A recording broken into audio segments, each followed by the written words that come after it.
Hello, all you artistic drywallers out there in drywall land, and welcome to a pilgrimage episode of the Drywall Podcast. I am your host once again, Nick Harmon. With us today, all the way from Highland, Utah, we welcome Justin Thomas of Thomas Drywall to the show for his first appearance. Justin and I met because he happened to catch me on a little podcast called The Aggregate, hosted by my good friend Jeremy Mistretta. He reached out because he was interested in Fresco Harmony, and we blabbed for like 2 hours.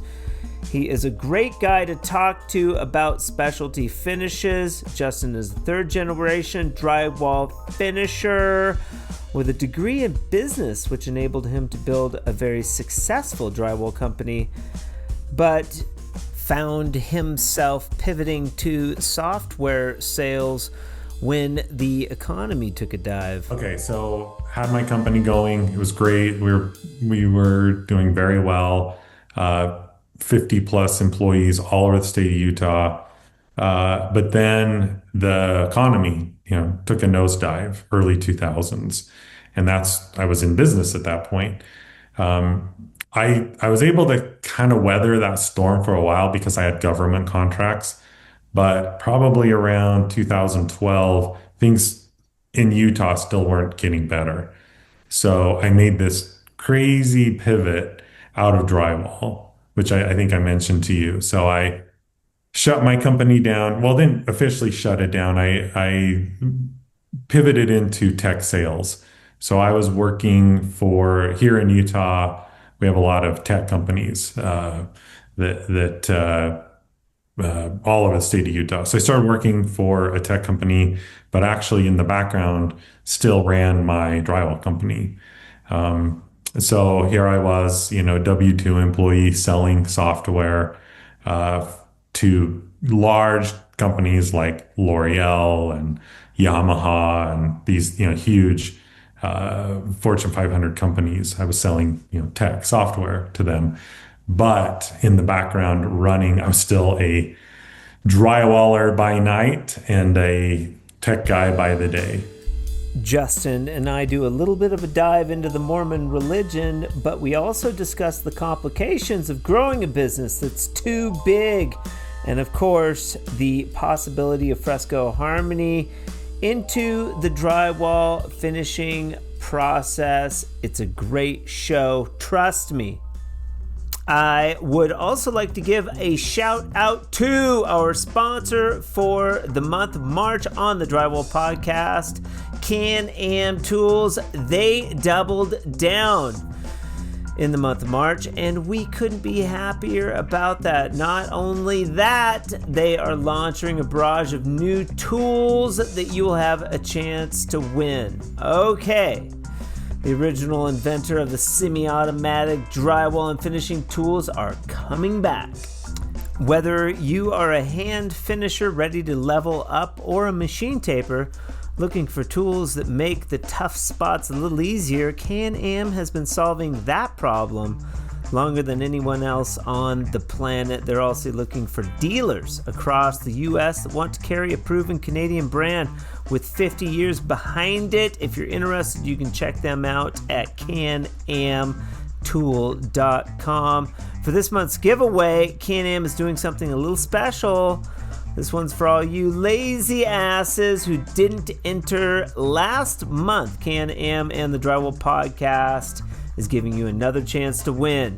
Hey Nick, what could I win if I enter the contest? Well, I'm glad you asked. First up, and backed by popular demand, is the 32-inch applicator tube with extendable handles. Second place, Gold Core inside corner roller, still unreleased. And third place, we're introducing the outside corner applicator, also unreleased.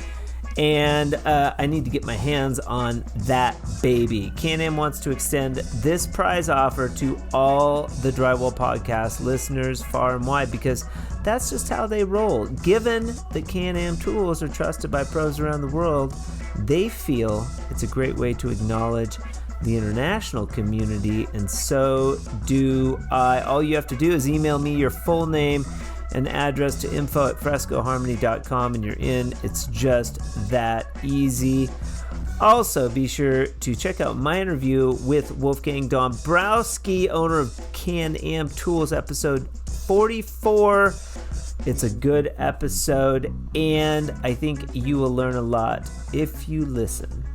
But for now, we have my newest good friend in the drywall industry, Justin Thomas, out of Highland, Utah. Thomas Drywall on the 166th episode of the Drywall Podcast. Let's get into it. Justin runs his own business, Thomas Drywall. Justin Thomas out of Highland, Utah. Originally, you said Provo. Is that close to Highland? Yeah, I'll say sometimes Provo or Salt Lake City because Highland's more of a suburb. So Now let me ask you this, because you're from Utah, are you a Mormon? yes, sir. Okay. Because there's a lot of Mormons there. And what is that? What's the big college there? There's like the community one. I think they call it SLIC, Salt Lake Community College. No, it's not that one. It's the big one. Oh, is she at University of Utah, the big one? Yeah, UT. Okay, That's it. very cool. Okay, so which podcasts other than the drywall? We're jumping around here a little bit early on. We got to reel it in. We're going to reel it in. Which other podcasts do you listen to? Just out of curiosity, top 3, go. Yeah, so I'd say the Drywall Podcast. Beautiful. Aggregate, like we were talking about. And I really like the Huberman, Andrew Huberman. Okay, Huberman. Pretty good. Cool. Okay, let's back up to your relationship with Jeremy Mistretta of the Aggregate. So, if you haven't heard my interview with Jeremy Mistretta, so he has a product called, or a company called New Age Artisan. Yeah. Right. And Justin is rocking the New Age Artisan hoodie, which is a comfortable hoodie. I just wore it all over up in Colorado. I like him. He has a product, a Tadillac type product, but he makes many different plaster type products. And he has a podcast called The Aggregate. And I was on. I had Jeremy Mistretta on the Drywall Podcast, and Jeremy was kind enough to return the favor and have me on his podcast. So Justin happened to hear that podcast and reached out to me. But even prior to that, how did you find out about Jeremy Mistretta and New Age Artisans and all that stuff? Were you wanting to do plaster? He's close to you. Yeah, so we'll have to jump away in the future here, Okay, that's all right. and then we'll have to go back to my start. But Yeah, we'll go back. little preview, I suppose.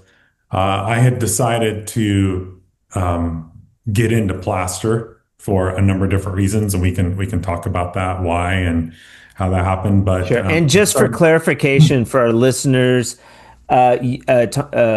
Justin is a drywaller. Yes, he runs a drywall company. But we're gonna jump. We're gonna bounce into plaster a little bit. yeah, we'll jump into that. So I was interested in plasters, started doing a little bit of research, came across New Age Artisans.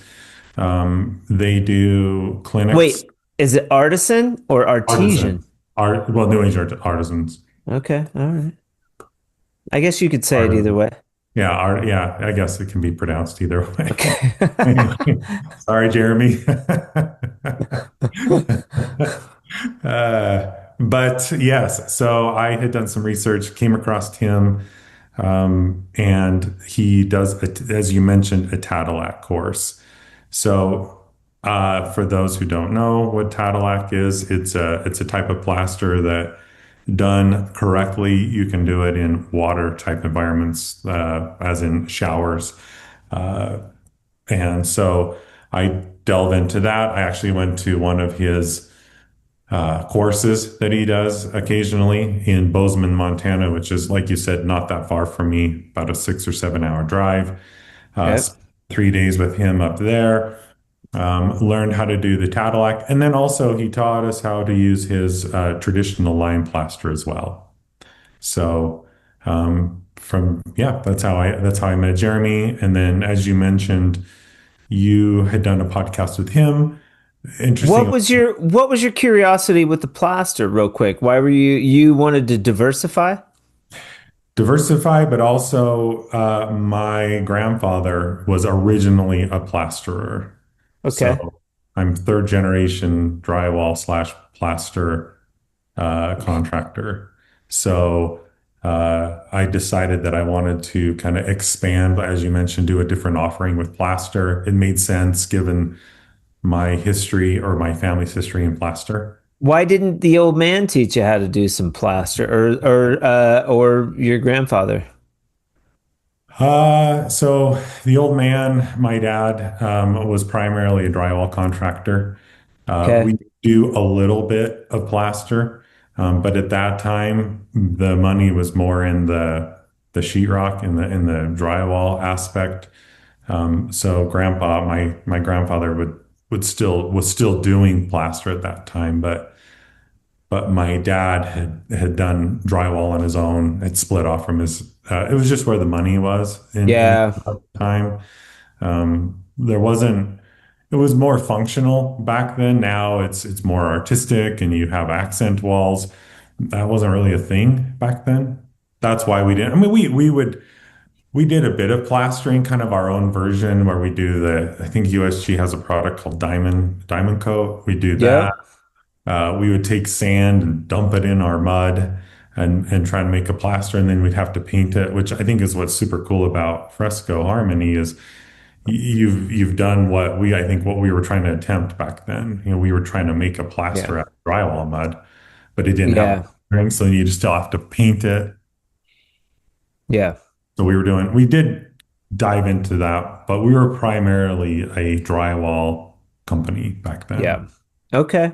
All right. And then just for clarification too, and we may have covered it. You heard my episode with Jeremy and got curious about Fresco, and then reached out to me just to round out Right. our introduction and how you and I know each other. We started talking. You've gotten some Fresco. You've gotten to play with it a little bit, and we'll talk about that as well. Okay. Did you work for your father? Is that was that and what about college? Any Yeah. college? So let's rewind the tape a little bit. My grandfather was, I guess, kind of the start of where my drywall and plaster began.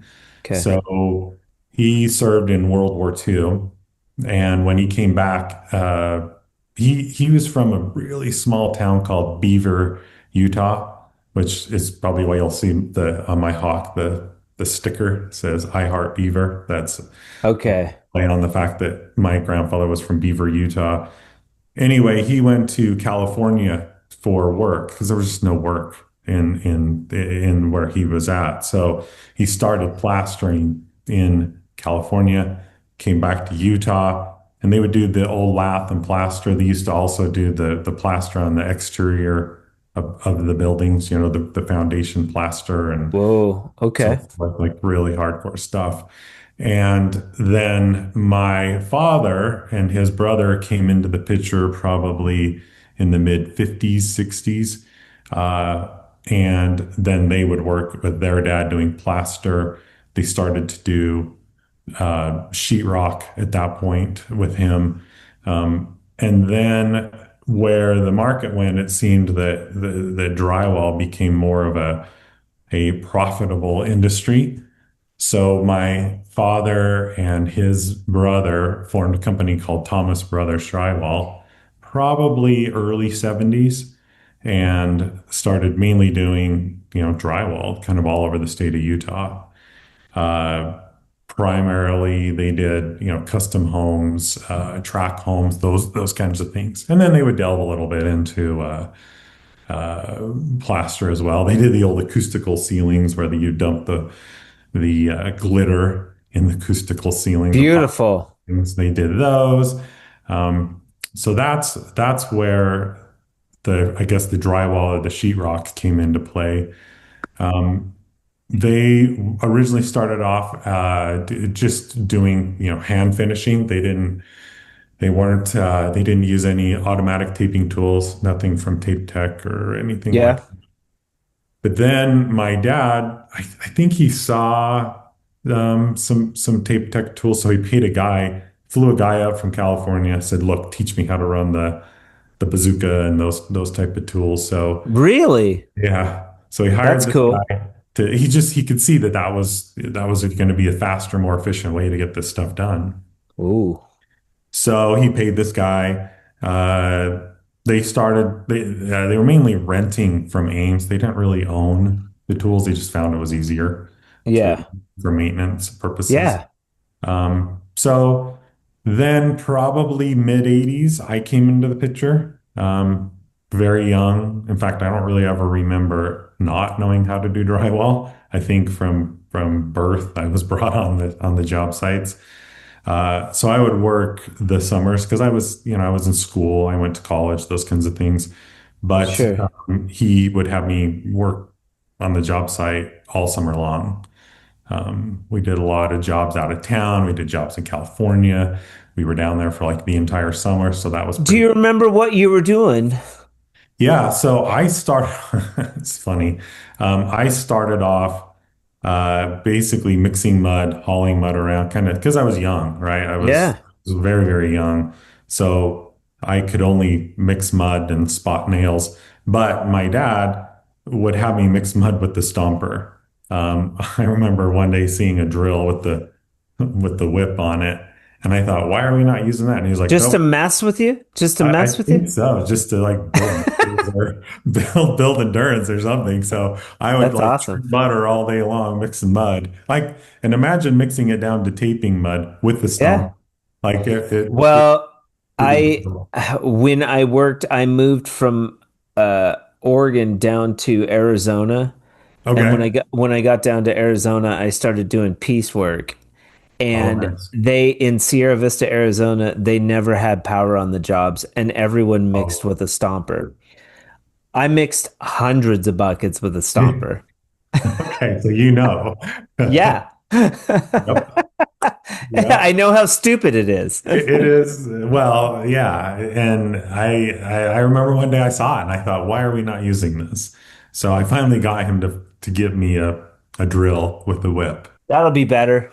Yeah, it's awesome. You got to have that going. Heat up the coffee, and then the interview is also heating up.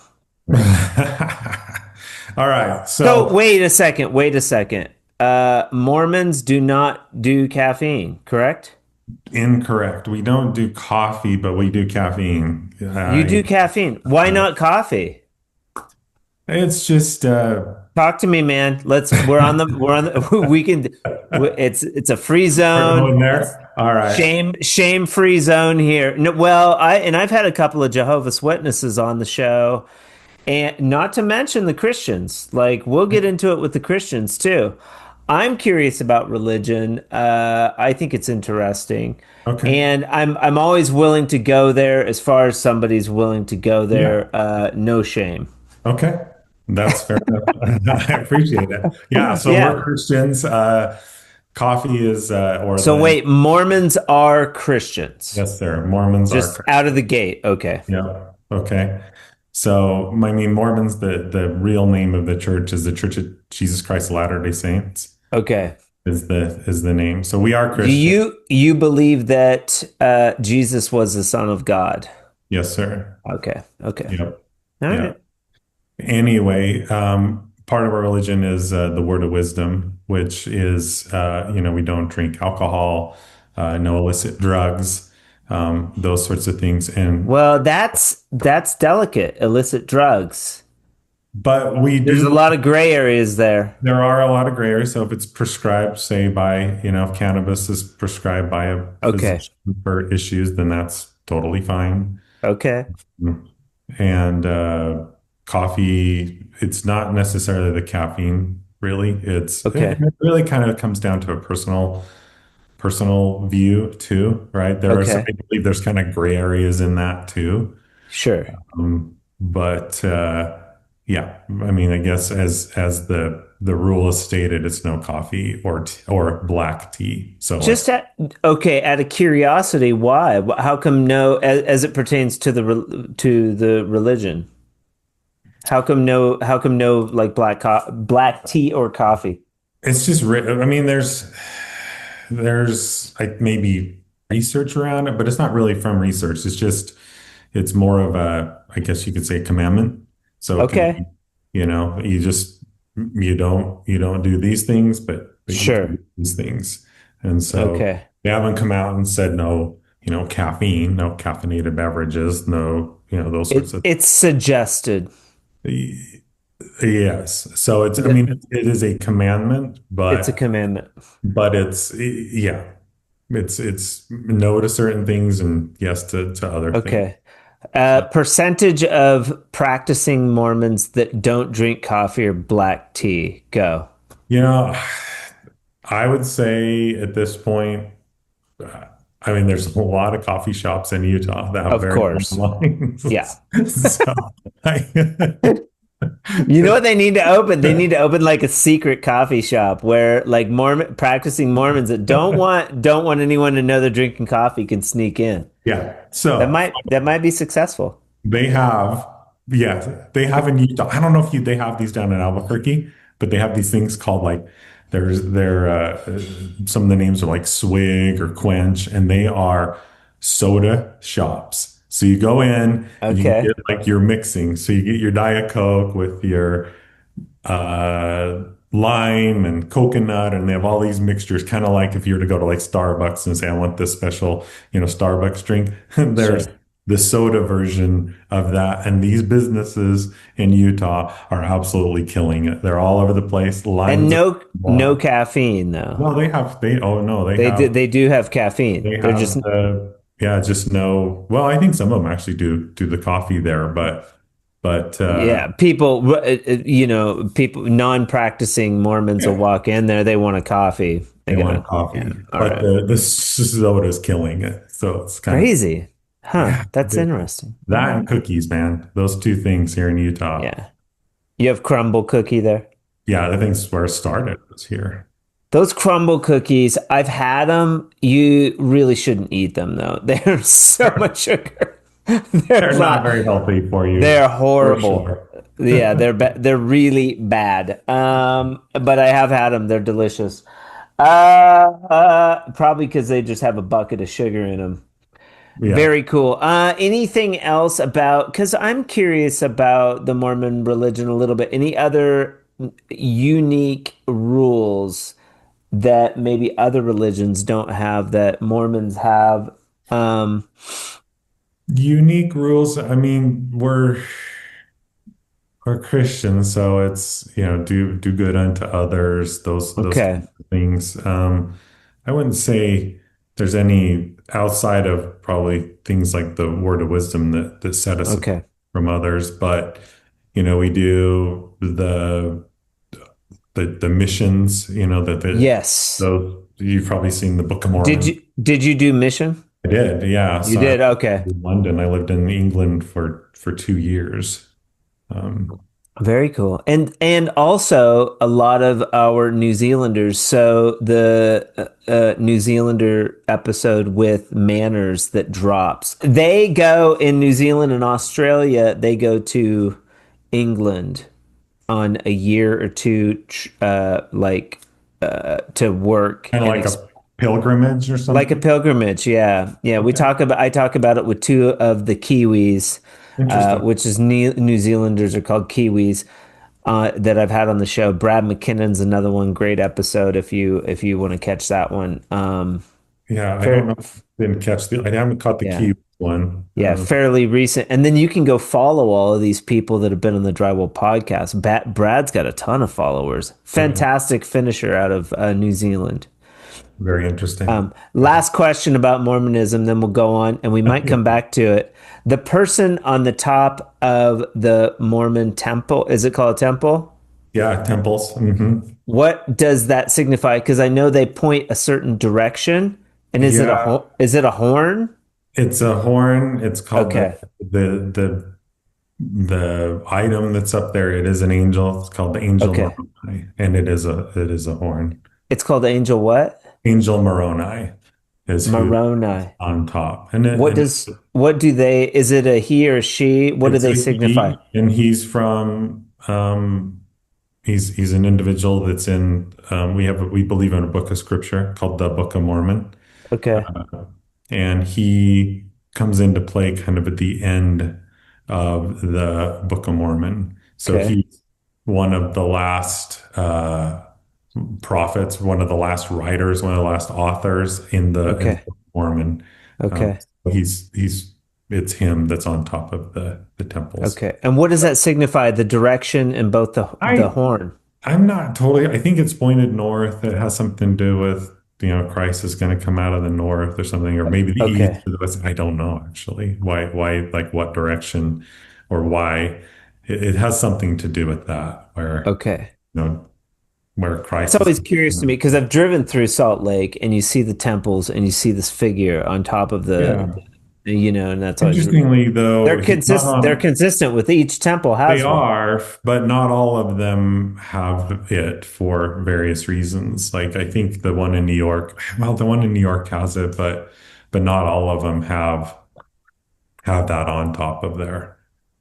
But I'd Okay. say probably 80, 90% of them do have. And like you said, the Salt Lake Temple has that on there. We Okay. diverted. You Yeah, mid where I came 80s, here. mid 80s, you're spotting screws and you're mixing mud with a stomper of all things. With the And stopper. you finally you see like one of your coworkers is like using a drill and you're Yeah. like, "Hey dad, can I mix it that way?" Yeah. Me like, okay, fine. You can use the drill. Uh, The boy figured it out. yeah. Oh my gosh, that is funny. Pretty funny. So then he had me running boxes, angle boxes, rollers, like Okay. wiping tape. And those are, I think, pretty easy to learn very early on. And you're So still running tape tech at this point. Are they renting or do they have sets of tape tech by this point?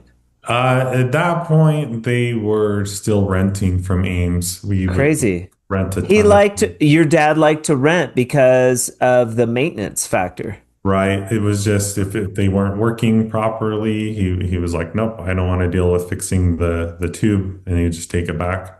And we had multiple sets of tools that we were renting because there were Yeah. like 5 or 6 crews that were working with us at that time. Would your company get, or this was still Thomas Brothers, hmm would your company get a discount renting multiple sets? Do you know? I don't know if he did or not. I would assume, but I wonder if large outfits get like deals on renting tools. You have your own tools now, but you're still using tape tech. I still am using tape tech. I don't have my own tools because the guys that work for me have their own tools. Oh, I don't okay. tape anymore. Um, Okay. All right. yeah, You've they graduated. You've graduated. We're not there yet. yeah, You graduated from having your hands on the tools to I being I don't in have the shoulders. office. Yeah, I don't have shoulders anymore. Let's just We were talking to Justin from Colorado, and he's like, I'm at the job here. I have nothing to do. My guys are in there working away, they're slaving away, and I'm out here making Fresco Harmony samples. We're like having this. I got nothing else. I'm bored. I'm bored, so I'm making some Fresco yeah, samples. I'm like, dude, awesome. he's doing something right. That guy is, well, he's making Fresco samples, so that's smart, but he's not on the wall. Like, I'm that's not smart. running tools. Yeah. All Um, right. So you go to college. yeah. So I went on a mission from my church, came back and went to college Oh yeah, and London. Should we London. talk? Is there anything to talk about in London? Super cool experience. I keep in touch with Yeah. people there still And to this you day. live in London while you're on a pilgrimage there. Yeah. I So assume you're with a friend. Yeah, you're assigned a companion, Yeah. like a work friend, and you stay with that person for a few months, and then they change it out. You don't stay with that one person the whole time. That would be insane. So, Okay, because I was gonna say that's intense. oh, Because that would be. what if you don't like a person? Well, yeah, see, that's the problem. Like, it can Yeah. be a problem anyway. So they swap you Yeah. out every few months. They also move you from area to area. So I was all over the south of London. So I was in London and then all over kind Cool. of the southern part of England. How's the Mormon population in London? Was it slim pickings, or was it is that a challenging place to do a mission? The church actually had its early roots in England. So it didn't Okay. start in England, but it started in North America. But missionaries went to England very early in the history Okay. of the church. Okay. So a lot of our early church members came, that's where my heritage came from. My grandfather moved here to Utah from, my great grandfather moved here from Birmingham, England. All So, right. but yeah, so there's, I think, a fair amount of members there. I mean, not Okay. like here in Utah, Right. but there's definitely kind of a heritage with. Utah, you would say Utah is like the global epicenter. Yeah. It is. The headquarters is in Salt Lake City. Okay. And then depending on where in Utah you live, the concentration can be pretty high. In Salt Lake, it Sure. can be 50%, Who but sits at the top of the heap in of all of it? Is there one person, and yeah, then so we like have kind of like Catholicism where you have like sort of tiers going down? right. So you have who would be the president of the church. We also Okay. refer to him as a prophet. Okay. Um, his name is Dallin H. Oaks. He's the sitting president right now. Crazy. How old is this person? I think he's upper 80s, probably. Okay, yeah. So generally somebody pretty old. Yeah, so he just replaced President Nelson fairly recently, who made it to 101. Isn't that crazy? He was a heart surgeon prior to him being in Oh wow. offices of the church. Okay. And And then it sort of goes down from there. You have different yeah, maybe. when they're appointed, it's much like Catholicism, where they're appointed that office, they stay in that till death, and Sure. then okay, it's very similar. There's uh, Sure. people in the church where they're executives in the church, and they roll up to the next to the next level. Okay. Okay. Very cool. Okay. So, college. You don't do that in London. You come back. Yeah, I come back. I enroll in college here, still doing drywall for my dad at that point. So now I'm not. What'd you study in college? I started off in photography, but then I discovered Nice. I wasn't going to make a lot of money in the type of photography I wanted to do, which was more like adventure photography. So Okay. Like National Geo. that kind of stuff. And remember, this is like early 90s. So the internet, Instagram, those kind of things weren't really a thing yet. So Yeah. it wasn't like a profitable field. I believe now Yeah. it's much more profitable. Well, competitive. It's an artistic Competitive. market. Very competitive. Yeah. So Well, then now you can just be like, "Hey AI, I want a picture of a cheetah." that's the problem. Those guys, their work is, yeah. I want a picture of a guy on a glacier in Yeah. Alaska wearing this Yeah. puffy jacket, and boom, you Yep. have it. So, Done. but But still, I think photography is it's a good thing to know, yeah, and it's pretty cool. Aperture settings. I open up my phone and I'm like 60 DPI. What does that mean? What should I use HD or should I use 4K? What's yeah, better? Like it's those. it's helpful to know and how to frame a picture and so forth. Yeah, But I did ended up going towards business management is what I ended up getting my degree in, because I knew at some point I wanted smart. to own a business. I didn't at that point. I had no intention of owning a drywall business per se, but I I said, look, I'm going to move to business management. So that's what I ended up getting my degree in. It is funny that you ended up in drywall. I It's mean, you were reluctant, I imagine. You're like, I'm not gonna do what my dad did. I'm gonna go seek my fortune Yeah, elsewhere. I had zero desire to do drywall. I mean, I was, Common. That's a yeah. common thread on the Drywall Podcast. That was not what I wanted to do at all. My father, I think for him, he didn't want to do it. He had a master's degree in Okay. education and was going to go that route and then ended up in drywall. So, uh, Crazy. but I'm better for it in a sense, having an education. I think it does help. Yeah. But it's not necessary. And my views on education now are different. I feel like if you have a vocation you want to go into that requires like a degree, then it's great. But you should not go to college just to go to college. I think that's a waste. Yes. Business, I wish I knew more about business, especially with the product stuff and all of that. There's always lots to know.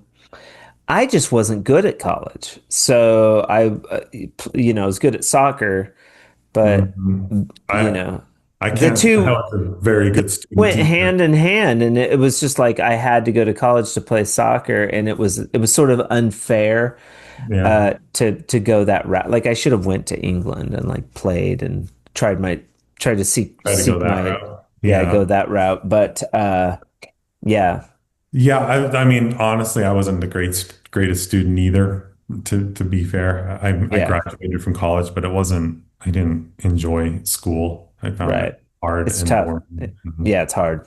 Yeah, But you graduated with a business degree. You had a bachelor's in business, I imagine. Yeah. a bachelor's in business. Yep, I thought at one point about getting my MBA, but I thought, why? It's not going Yeah. to help in any sense that of what I'm Yeah. doing. Probably by that time you're running a drywall company.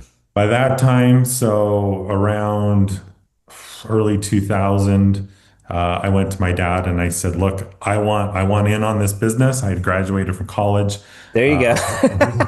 where's my spot here?" And he He said, "Look, said, go back and start stomping, stomp me a yeah, bucket of mud, go boy. mix more mud for me, son." So I said, "Look, I want in on this." And he said, "Look, I have a partner already. My brother. We have Yeah, enough chiefs. We don't. We don't need any more bosses." And so right. I said, "Okay, understood." So I Cool. started my own company at that That's point. rowdy. Your dad was like, no. No, go do your own thing, son. I did. You go do your own thing. And I said, okay. Typical drywaller. Typical Yeah. dry. I know you're Yep. my son, but we're good over here. Well, we're good. You go start your own business. So, You're like, okay, asshole, I'm gonna be the worst competitor you've ever had.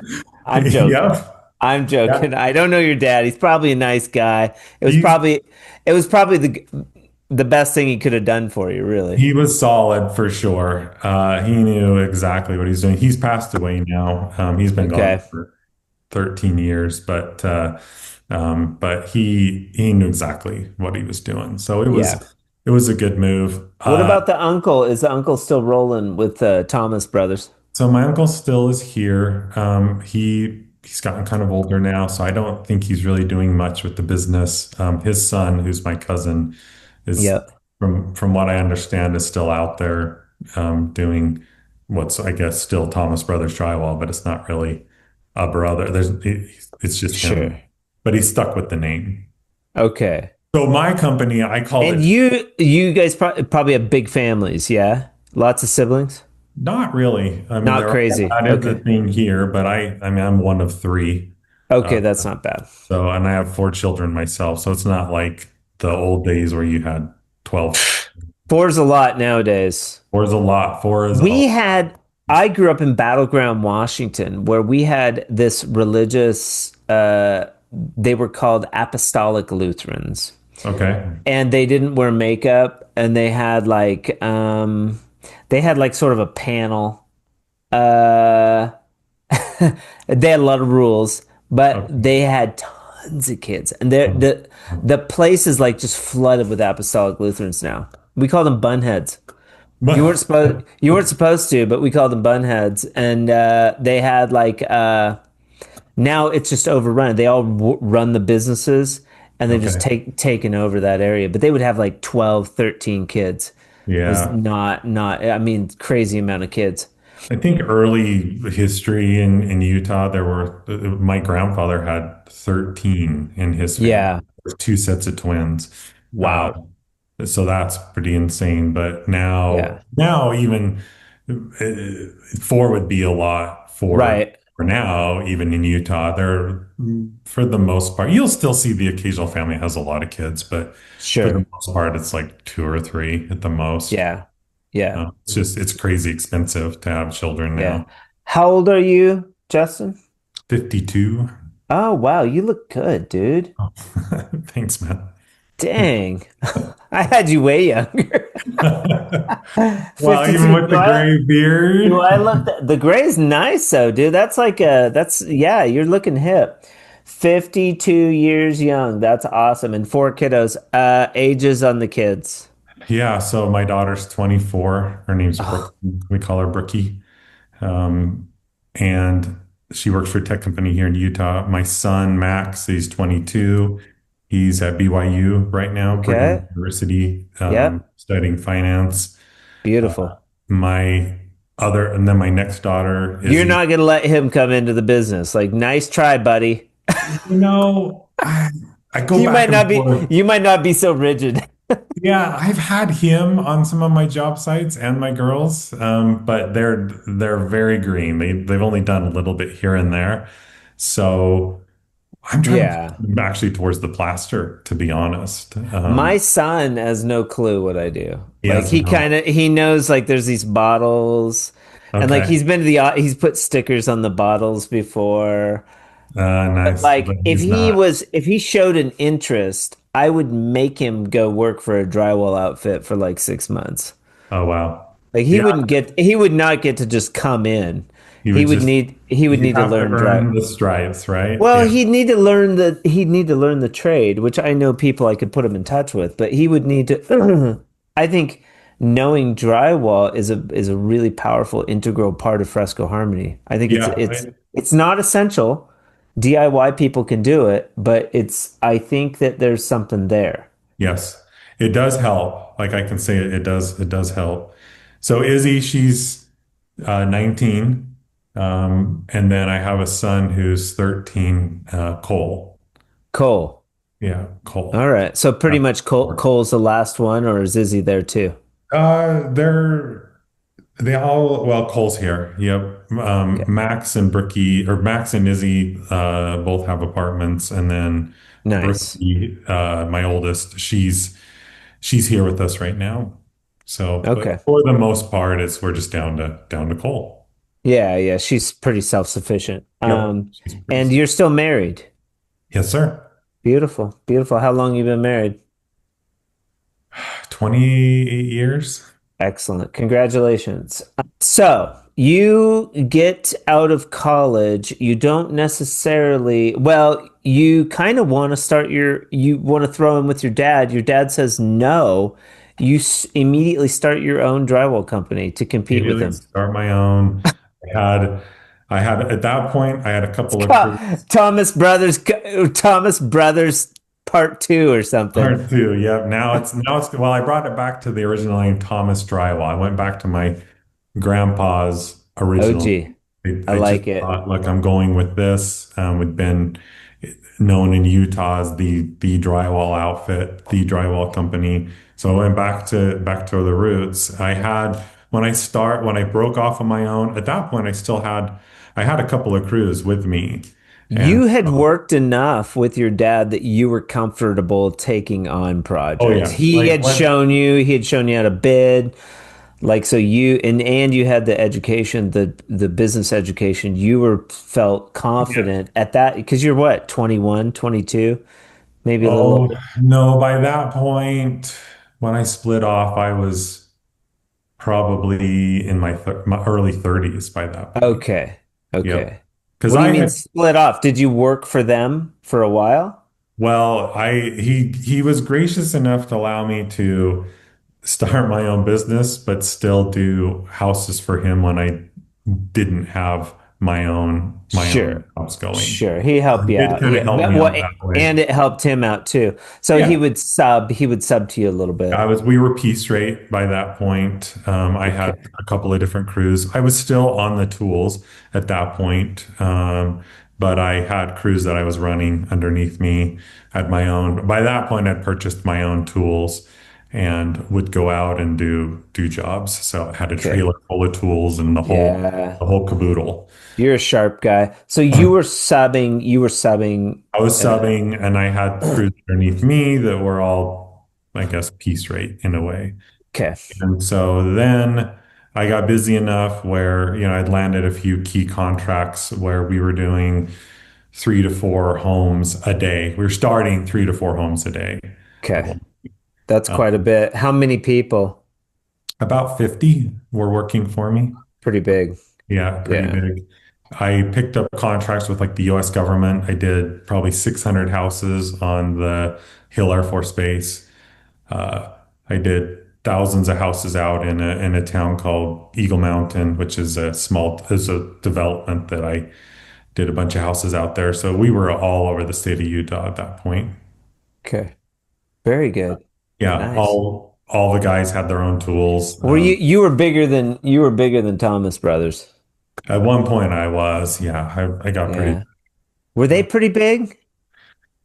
Yeah, I mean, at one point they had a lot of other contractors besides the ones that I had that they were doing track homes production work.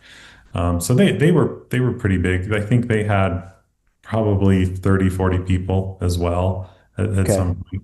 Now, what happens at sort of so I would imagine even at like 20 per people, you know, if you're starting three houses, in a given day, um, that's sort of the apex. That's as far as you can scale a drywall without starting to lose money. Unless you go Yeah. commercial. Yeah, which I do now. I have a commercial now. That's jumping forward Okay. a little bit here, but you begin to where you need to have what I would say superintendents or managers. I didn't have one. I had a patch guy that would work for me. Right. Got to the point where I was nearly needing to have a couple of guys out there just Yeah. keeping an eye on things because I was Those are big all chunks. That's a big chunk of it's money. a massive drain because they're Yeah. not producing.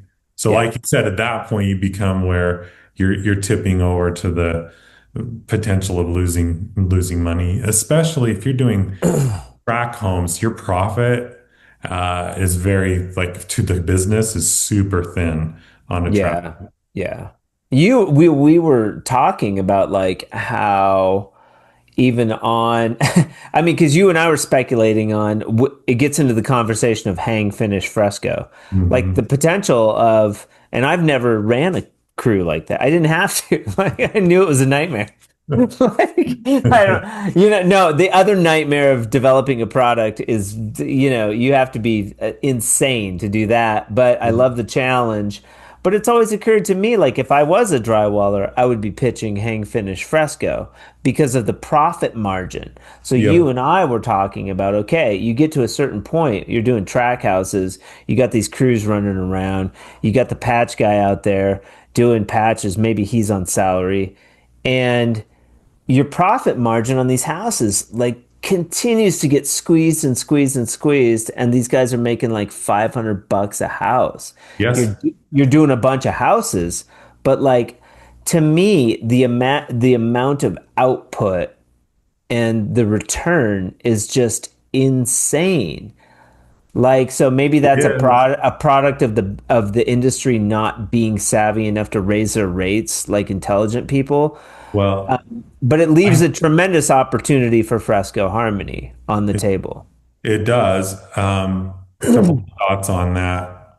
first of all, when you're down to $500, and you're right, it's roughly $500 per house profitability for a business. You make one small mistake and now you've lost you use 5 extra sheets of drywall or 10 extra sheets of drywall. Now you've lost your entire profit on that house. So Right. it becomes kind of scary. And then the second thing is it's the market that's driving it. It's the fact that there are drywall companies out there that push it that low. It's not that Yeah. people want to work for that low, really. I mean, I would Well, rather. that's why I called them idiots. Yeah. Like That's on the whole, it's like yeah. we constantly preach like you need to raise your prices. Yeah, but they don't. There's always somebody racing to the bottom to get the work. Yeah. So I don't now, I mean, I don't really do much on that level. But I do agree with you. The bringing in Fresco Harmony, those sorts of extra abilities to make money, then you're already on the job. Now your profit margin goes up considerably. Well, you were talking specifically about plaster. Like you had, luckily, on this custom house that you're doing. And I imagine too that you would segue into more of a custom arena because Mhm. there's more money in custom homes. You're on the job longer, and they might want like this, plaster accent wall. And even with the prices of, Jeremy's product or the complication of difficult plasters that are expensive, you still have plenty of profit margin to where it might offset the job $5,000 or whatever, and make, put some money in your pocket because you're on the job. Yep, you definitely can increase your profit margin even just simply by doing a fireplace, a range hood, an accent wall. Yeah. Jeremy, he'll plaster entire houses. We're not to that level right now, Well, but he was never a drywall guy. he was never dry. He was a He painter. doesn't he doesn't understand the drywall. Like No. that's a different animal. Like you've Mhm. got plaster people over here and you have drywall people over here. And then I mean, you kind of have painters, like they're a different animal too. But like all of the drywall people should learn plaster. They really should because it's not, or Fresco Harmony, which I guess is still in that realm of Yeah, plaster. it's in the realm. It's just So easier. it's not like if you already know the pressures of moving mud and how to form it and use the tools, it's so much easier for somebody that has drywall experience to do Yeah. plaster, Fresco Harmony, whatever. Yeah. Like Yeah. it's not that far from, well, you've seen, I was sending you videos of our texture. Like the texture we do is basically Fresco Harmony minus well, it's what you're doing with Fresco Harmony minus the products. Yeah, yeah. The base, The bit, the your color. base coat. Yeah. Your base coat is basically Is is how you texture, apply your bait. Yeah, exactly. So it's right there. and Yeah. that's like a unique texture to custom homes in Montana, like Yep. Colorado. They were doing that. Drywall Shorty does it a lot. She's doing the swirl with a pool trowel. Yeah, we do most of our custom homes. Well, all of our custom homes here are either the what I call Holy Smooth, it's a hand texture, or it's level five. It's either or. So, and I would say mostly what we do is the Holy Smooth hand textured walls and ceilings. Back when I first had my business, it was all spray. It was all orange peel. It was super Yeah, ugly, but really yeah. fast. On production, on track homes, you just spray Well, everything. and the custom home builders think they're being really like next level by doing a hand texture. It's like it's Yeah. still painted textured It's wall. still There's nothing special about it. okay. So had my company going. It was great. We were doing very well. Uh, 50 plus employees all over the state of Utah.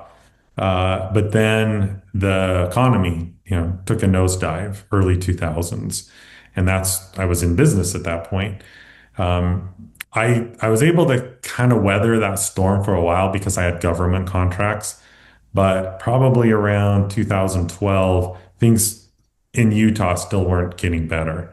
So I made this crazy pivot out of drywall, which I think I mentioned to you. So I shut my company down. Well, didn't officially shut it down. I pivoted into tech sales. So I was working for here in Utah. We have a lot of tech companies that all over the state of Utah. So I started working for a tech company, but actually in the background still ran my drywall company. Um, so here I was, W-2 employee selling software uh, to large companies like L'Oreal and Yamaha and these, huge Fortune 500 companies. I was selling, tech software to them. But in the background running, I was still a drywaller by night and a tech guy by the day. So I Crazy. had these crazy experiences where, I would be on a house with my guys doing some repairs, getting things going at night. The next morning, get up, put on my suit, fly to LA, go to downtown LA, and here I am pitching software in a mega skyscraper, trying to close a multi-million dollar software deal, still with drywall mud underneath my fingernails from the night before. So Yeah. it was pretty crazy. Yeah. Why? Why would you want to pivot like that? I mean, was the intention to get out of drywall? You were done. Well, initially it was to just try to survive. I didn't want to get out of drywall. I was like, look, I'm just going to try to sell software, try to do something so that I could survive. I mean, it was really like overnight around that time, construction just here in Utah shut down. It just, Okay. All right. no building going on. I had actually gotten rid of most of my crews. I was back to doing the homes myself, and we still were not profitable. Crazy. And But you've got 50, 50 employee bills, large house, couple yeah, of cars. Does the wife work? Does she do stuff? at that point, she was, well, actually, she was working then. She has an education. She works in the medical industry, but she was, we had four kids, so she was Yeah. mom thing. Yeah. Yeah. So you had like all this overhead that Had massive overhead. I had four kids. I mean, my yeah. burn rate Yeah. was off the roof. So Yeah. uh, I said, look, I've got to go into something. And so yeah, I was here. I was selling software, um, which is a complete pivot from doing drywall, doing Yeah. construction. Well, We could get heavy into like, the dynamics of why you chose tech and why you're savvy at it. But back to the drywall, you never left drywall. I And then did. you did. Eventually, it became too hard. So I think I was double, I guess, double dipping. I was doing my drywall and tech for probably what, 3 years, 4 years. So But it you was, said the tech guys like found out about it. They didn't so, like it. so yeah, that's fast forwarding. So, okay. So I shut down and then I was just doing tech for a number of years, probably about 8 to 10 years. Here I am doing just all tech, no drywall.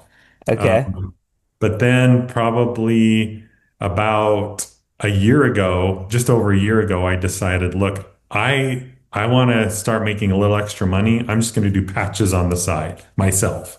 So I started doing, There you go. yeah, doing That's repair. where drywallers go to retire. Yeah, The where pat exactly. the patch world. The patch world. So I started doing that, and then that grew into me doing a house here and there. Then that, you know, all of a sudden overnight, my Yeah. entire business was back online. Sucks you back in, man. Sucks You me knew back in. all those subs were ready to go. Yep. But here I am still selling tech at that point. And so, as you said, here I am on a job site selling tech. So I'm on a Zoom call like we are here, uh, Yeah. doing tech, and there was scaffold in the background that broke my Zoom. I had a Zoom barrier. You said somebody walked through. You had the Zoom barrier, They but somebody pushed the, walked through.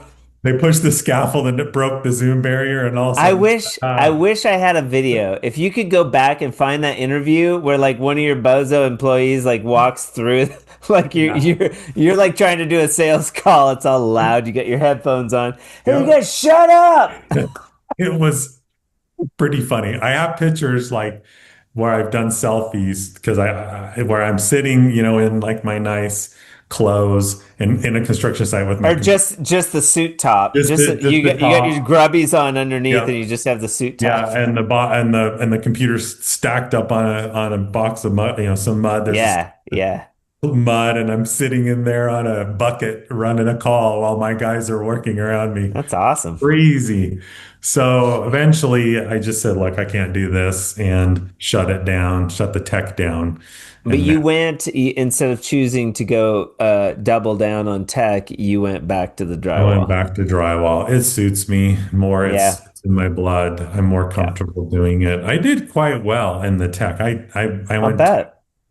the they call it the President's Club, where if you do X number of sales, they take you on a special trip. I won all sorts of awards. I did pretty well in there, but it was just never deep down. It was never me. Like Good for I'm, you. I'm a contractor. Like Yeah, that's who I am. yeah. So yeah. So now I do. Hey, if you were in tech, dude, we wouldn't be talking right now. You wouldn't be on the Drywall podcast, man. No. Keep those tech guys out of here. Yep. You would It's enjoy just good. talking. You'd enjoy talking with Greg Strebe if you listen to his episode. He worked for Amazon, Okay. but you guys have similar personalities. I'll listen to that pod for sure. Yeah, yeah. Uh, yeah. So now we do a lot of custom homes. We do commercial work. So I have steel stud framers that work for me. So we'll frame and we'll do the drywall. We do plastering. We do. We haven't gotten back into the track home world yet. I'm not sure if I'm going to do that. So you I'm could you take the fresco concept and you only do fresco. You take that concept into the track house world, and you pitch them on hang finish fresco. in no paint, just painting the trim. Well, there's there's going to be a little bit of paint, so their painters got to be cool with that. Like you would have to have a conversation with the builder about the painting company and what their scope's going to be because it's going to change. But you as a drywaller, your scope, your profit margin instead of 500 on that house might Yeah. be 2,000. So now if you have a $2,000 profit or even more, really, like maybe a $3,000 profit on that on a house and you got 50 homes, well, that's something. It's something, and it's also a unique different differentiator too Because for it's a differentiator for the builder. and for the builder. You're right. Like the builder, Yeah. look, we do these, Fresco Harmony walls. Yeah.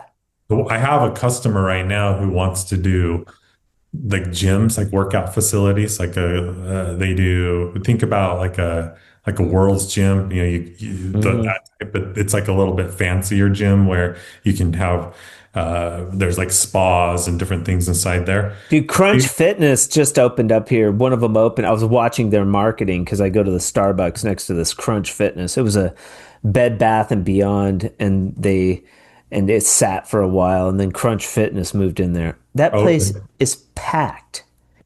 Like Yeah. I'm like, what the hell? Yeah, I know I'm not a gym bro really. I get enough working out, being on construction sites, packing mud in and out. But so these guys, they want to do all these gyms. I think there's 5 or 6 gyms they want to do, and they're looking at doing full like plastered walls, potentially doing Fresco Harmony or some sort of plaster on their walls Yeah.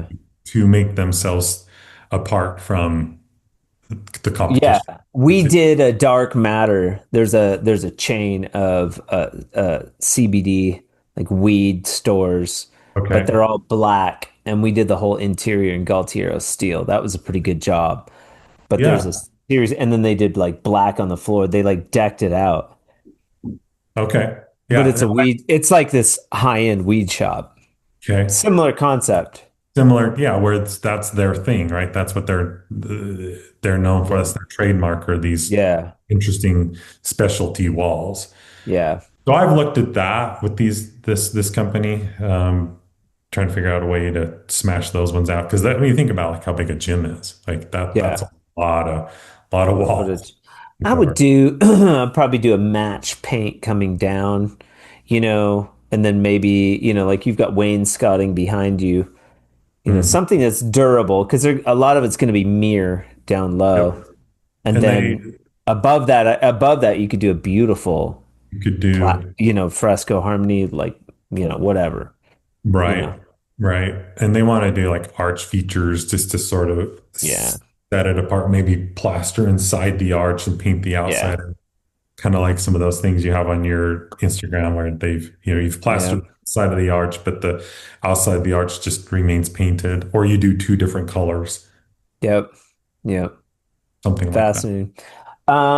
So that brings us up to speed. You go, so I guess though, when this building, your business post tech starts to maybe diversify a little bit, you're doing maybe more commercial. You probably restructured a little bit to be more streamlined, less track house, more custom and commercial, and you decide you want to also throw some plaster into the mix. How long ago was that you went and did the training with Jeremy? So I met with Jeremy back in October is when I went and learned how to do, Recent. That's yes. recent. Oh, Yep. wow. So I learned Okay. how to do the Cadillac, but I've known how to do plaster before that. No, Okay. not Jeremy's style of Cadillac. I've done plaster all along, just Okay. not this type of plaster. Sure. Well, what I appreciate about you is that you're very thorough. Like you and I, like out of the gate, we had like a 2 hour conversation, but like, you had tons of questions. And then going through the fresco process, you're like, am I doing it right? Does this look good? This doesn't look right to me. The color, maybe it's not right.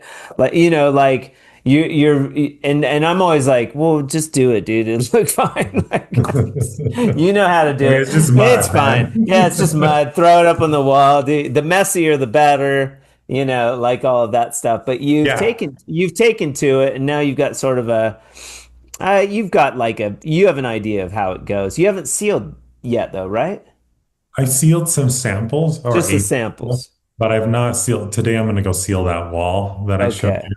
Hopefully that's like, sometimes when people get to the sealer part, that's that drives it home. It's like, oh, okay, they get it at that point. Yeah, that's what's going to be interesting to see on the full wall how it seals. It's similar Yep. to like I've got this right here, Jeremy's soap. So Yeah, yeah. you put that on as the final layer, and it allows like with your sealer, it allows you to kind of fine tune and balance the wall. So I'm I excited. feel like you could do the top coat and then use that soap over the top of that. Soap. So this it's I don't know if I've shown it to you, but it's Cool. it's concentrating. You make this watery actually. You put his soap into water and then trowel it on. So for fresco, I don't know. It might be too watery. It might damage the mud. Well, that's where you put the sealer on. That's your Oh, and barrier. then so but yeah, And you could do then that. that locks it in. So if I'm using like a urethane or something really strong, like a concrete sealer over fresco, I'll do 2 coats of the top coat and then I'll do my, Yeah. Yeah, I hard. should try soaping some samples. He also has a wax that we use on mainly for the Cadillac showers. He'll wax that in a Yeah. that That would he be for like your gym, like to yeah, make those walls like really pop. really yeah, and more durable. Yeah. Uh, the wax in the Cadillac is an important step to help make it. It's waterproof without the soap, but I'm sorry, without the wax. But the wax just makes it a little more durable. Makes the water bead up a little bit better. But it is Cool. waterproof. As soon as you've gone through Jeremy's process, it's water. It's I wouldn't say waterproof, water resistant. You have it in your shower at your I house. do. Yeah, it Yep. looks really So, great. yeah, I've not done Cadillac for a client yet. I've done plenty of plaster for clients, but I've just done it in my shower. Very It's quite cool. the process, I will say that. It's hard. Yeah, yeah. I mean, that's pretty typical. The challenges with plaster is the complication and the costs. Mhm. Where, Fresco Harmony is easier and more affordable, but maybe a little softer. It's a different animal. They're really different. Where I Sure. really like the micro cement, the Tadlac in the shower concept or the bathroom. But like It- if you want the rest of your house, then use something affordable and simple, that your guys can do. You said your guys like, oh, maybe this is something I could train like, one of the crews. Your yeah, your texture dudes. yeah, because we're not that far from Right. I think I almost think I could. Well, and I don't really have texture dudes. That my dudes do it all. They do the Okay. they do the full finishing, and then they apply the texture. So, but still, to your point, it wouldn't be that hard to teach them how to do fresco because it's very similar to what we're already doing, at least the Yeah. basic. Well, Uh, and there's a sort of a sales funnel, that people like you. They're like, oh, I found out about you, send you a free sample pack. You try it out, make a sample, and then like, do a wall in your house, or a house, which you're doing. You're doing a full wall. mhm. And so each step you get a little bit more confident and understanding of like what's going on. We're just coloring the mud. It's three We're just coats. Yep. That's it. It's not that complex. I am as a very much a perfectionist. So I did have to kind of push away from that on the base coat because I want to make it Yeah. nice and smooth and pretty, but it doesn't work great for Fresco. Won't Right. Right. like that. So there's a little bit of de-learning that needs to happen. Yeah. I was messing with it, but But that can also be challenging with like the Tadlac too, because there's so many steps and it's so intricate, it's hard to stay focused on doing it properly. Because if you miss a step, it screws it up. So now you're like sort of conditioned to to be nervous. And I'm like, no, no, no, you could let all that go. just let it go. Yeah. Yep. Yeah. Yeah, the Cadillac it's absolutely beautiful. I love my shower. I love how it turned out. Yeah. But it's pretty intense. And to be fair, I on some parts of my shower actually overworked it as well. I sent Jeremy some pictures and he's like, "Oh, you again overworked that area." That's Hmm. always been my thing, even in drywall. It's just taking it too far, overworking it, trying to make it look too good and not stopping. Yeah. But I also love the willingness to learn, and you're out there, you're back you're sort of in the game, and you're taking on these new mediums and learning some new stuff, which ultimately will create better profit margins for you in the future.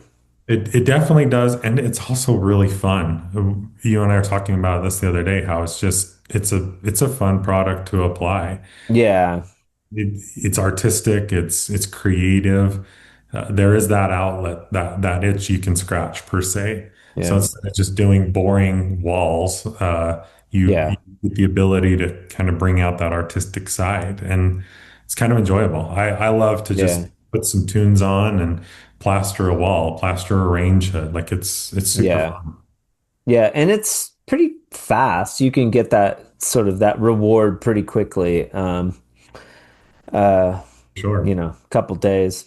Yeah, and then you step back and you look at it, and it's oh wow, like it is very rewarding. Yeah. Um, And for me, hopefully the homeowners like it. yeah, we'll see. Like I'll put that seal in on it today, and we'll see if they like it. It was a good one. They're a pretty chill homeowner, Yeah. so it's a Have they good. been checking it out? Yeah. He's looking Oh, at okay. it today. I said, look, go look at it and see if we're good. So, Yeah. um, yeah, so far they've been happy. They're digging it. Okay. Cool. Yeah, so that's the only one I've done so far in Fresco. I have interest from other clients as well. I think I sent you some pictures or a video, Yeah. a couple other Yeah. jobs I'm looking We'll at. keep walking you down the path. I see I see Justin doing this production home concept, because it would make it worthwhile to do production homes if you could attach this possibility. It hasn't been done yet. At this point it's a theory, but I've Mhm. done it with custom home builders that have done multiple houses, and they like it. I So if also you pitch it, you're a salesperson, you sold tech. If you pitch it like you are going to be the first builder in Utah, or nay, I say the nation, to do a bunch of homes with a plaster finish at an affordable price. I That's the think pitch. I think there's definitely a pitch there. And the other Yeah. one that I've been toying with in my mind is so I also work for a lot of restoration companies where we'll go in and just finish a room, or they'll restore a wall, maybe some water damage, something like that. And when you're working in people's homes, or maybe an addition, right? You'll also do additions. And when you're working in a home that people live in, I think one of the hardest things when it comes to drywall is managing the dust, like trying to keep the dust away from destroying their stuff that's there. Totally. You can run those zip walls and plastic all day long, but it still finds a way to get in there and Yeah. mess up their Yeah. house. Yeah. No dust. What's interesting for me with Fresco is, if you are a very accomplished drywaller and you can do your coating and not have to really, I don't really have to sand until I get to sanding my texture. Well, with Fresco, you really wouldn't have to sand. You might need to just do like some light scraping before you apply the Fresco. You put the Hmm. Fresco on and you seal it, no sanding, no dust, no, destroying someone's home with dust. So Right. it's something I've thought about as well for people. Hey, you're finishing your basement. Let us do Fresco Harmony instead of you painting it because, if we sand our texture, we're going to dust out your house. Totally. Totally. I think about it when like people are skimming out texture. Like so Yep. here they want to cover up the texture. It's like, oh, well, you're gonna pay the same price anyways as the fresco, and you're gonna have dust everywhere. And I'll Yep. ask, and people that have done it that way, I'll be like, you probably had dust all. They were like, we were cleaning dust for months, you Yeah. know, It gets like everywhere. There's it no gets way to everywhere. stop that. And I think well, we get a lot of these homes here in Utah that are older that were the spray texture, the orange peel. Yeah, And they'll ask us, hey, can you come and skim our walls and then put yeah. your hand texture on, which we Or can. they'll sand the texture. And yeah, and then it's just this massive mess. Well, Fresco, what I like about that is we just smash the mud on the wall with Fresco, put Yeah, another coat on, seal it, we're done. They come yeah. in to paint your base and your doors and different things, but other than that, you're done. That's really interesting to me. Pearl of wisdom. It's time. Pearl of wisdom. I think uh, if you're wanting to open a business, start something, just go for it. I think like with this plaster with me, uh, you just jump in and try it. Just go for it. So whether it's you want to pick up a different business, you want to pick up a different hobby, whatever it is, don't wait around. Just jump in and figure it out, and you'll figure it out as you go along. I think a lot of times people just kind of will sit back because they're too afraid to start. Oh, what if I screw up? What if I do it wrong? And the only way to really get past that is just do it, Yeah, go for it. yeah. All the pivots I've done in Fantastic. life, I've made so many different pivots in my life, going from, construction to tech to plaster to so on and so forth. All major pivots, and yeah, it was scary and hard in the beginning, but you just go for it. I love it. Justin Thomas Drywall out of Highland, Utah. Yeah. Thank you so much for being on the Drywall Podcast today. We have a lot more conversations in the future to have. Yeah, I hope you have a great rest of your day, man. Hey, back at you, Nick. Thanks for having me on, and it's been a great conversation. We'll talk soon, sir. And is there, if you want to catch Justin on Instagram, what's your handle there? I think it's Drywall, Thomas Drywall. I mean, I'm gonna have to look. Um, Thomas Drywall and Plaster, all one word. Thomas Drywall and Plaster. Cool. Go check him out on Instagram. Are you on Facebook? No, I am not on Facebook. I do have a LinkedIn account though Okay. for I'll have to myself. follow you on It's just my LinkedIn. name. Yep. Yeah. Okay. All right, sir. Well, Okay, I my hope friend. this was fantastic. I hope you have a great rest of your day. We'll talk soon, man. Okay. Talk soon. All right, buddy. Later. Shout out to Justin for being with us on today's episode of the Drywall Podcast. I appreciate your time and your knowledge, and I look forward to catching up with you very soon about Fresco and all the cool stuff you are up to. I would also like to give a shout out to our sponsor for the month of March on the Drywall Podcast, Can-Am Tools. This episode and all of the episodes in March were sponsored by Can-Am Tool. Over 50 years of semi-automatic finishing tools made in Canada and trusted by pros all over the world. If today's episode got you thinking about your toolkit, maybe it's time to take a look at what Can-Am offers. And if you run a supply house or a tool dealership and you're looking for a proven brand with a loyal following to add to your line, Can-Am wants to hear from you too. Check them out at canamtool.com and tell them Nick from the Drywall Podcast sent you.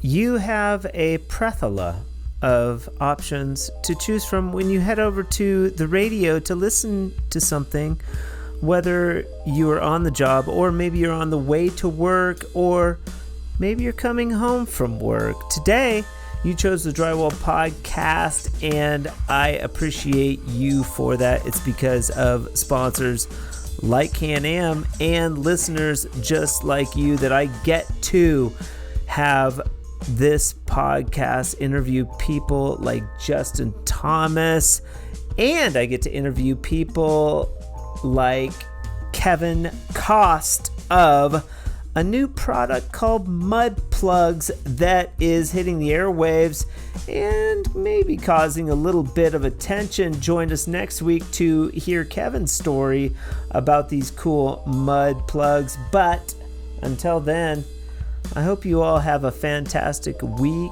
or weekend or whatever you're heading into. And remember, keep drywalling.